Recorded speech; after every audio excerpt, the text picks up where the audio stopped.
તો આજે કંઈક એવું છું કે અમારી બકરી એક સાથે બે બચ્ચાને જન્મ આપ્યો. જય ઠાકર મારા બધા મિત્રોને મારા ન્યૂ વ્લોગમાં તમારું બધાનું હાર્દિક સ્વાગત છે. તો સવારના વાગી ચૂક્યા હતા 9 અને ગાયો સરવા જવાનો ટાઈમ થઈ ગયો હતો. તો મેં ઉઈ ઉઈ કરીને બોલાવો કરી લીધો અને હું મોજની ગાયો વાહે.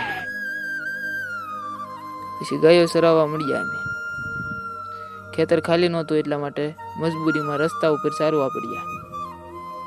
પછી બપોરના વાગે ચૂક્યા હતા 12 અને પાણી પાવાનો ટાઈમ થઈ ગયો તો પાણી પાઈ દીધા.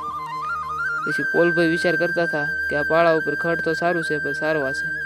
મેં કીધું ખૂટી જાય ગાવું એટલા માટે આપણે ત્યાં સારવા નથી જવું.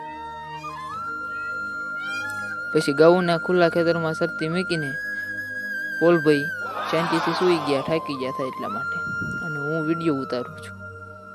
પછી સાંજના વાગી ચૂક્યા હતા 5 એટલા માટે ગાઉને ઘરે લઈ જવા માટે બોલાવો કરી લીધો. ઘરે આવીને ગાઉને પોતપોતાના ખીલામાં બાંધી દીધા. સાંજના વાગી ચૂક્યા હતા 7 એટલે ગાઉ દોવાનું ચાલુ કર્યું. એક દોવાઈ ગઈ પછી બીજી દોવાનું ચાલુ કર્યું.